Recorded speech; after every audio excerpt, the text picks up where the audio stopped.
Samantala, mahigit 3 bilyong pisong halaga ng shabu ang nasamsam ng NBI sa San Juan. 3 Tsino at 3 Pinoy ang arestado sa raid. Saksi, si Jamie Santos. Sa bisa ng search warrant, sinalakay ng NBI ang bahay na ito sa Little Baguio.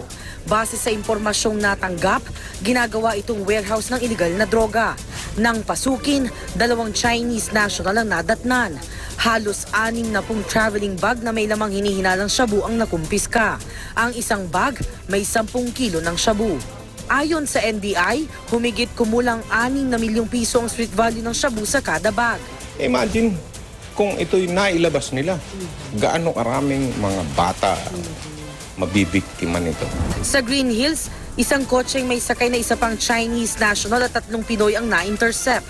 May bitbit din silang traveling bags na may lamang hinihinalang shabu.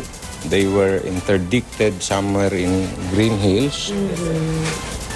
Supposedly, they are delivering it to their customers.